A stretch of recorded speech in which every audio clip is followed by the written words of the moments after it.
Ngana mau jadi apa kalau begini terus? Kuliahnya mau, kerjanya mau, cuma bapontar ke sana kemari, bingung dengan tamang. Helema itu hanya ada. Riki bapak Sumalo, tamang-tamangnya tanya, kapan ngana kawin? Kapan ngana kawin? Pak pe maksud? Paus. Saya kira sto gampang dapat itu zaman sekarang.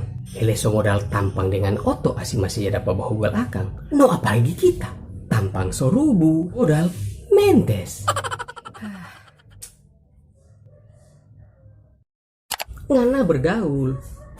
Baru bukan cuma dengan tamang-tamang, bergaul dengan cewek. Coba ngeliat ke sana Om Edi pe anak.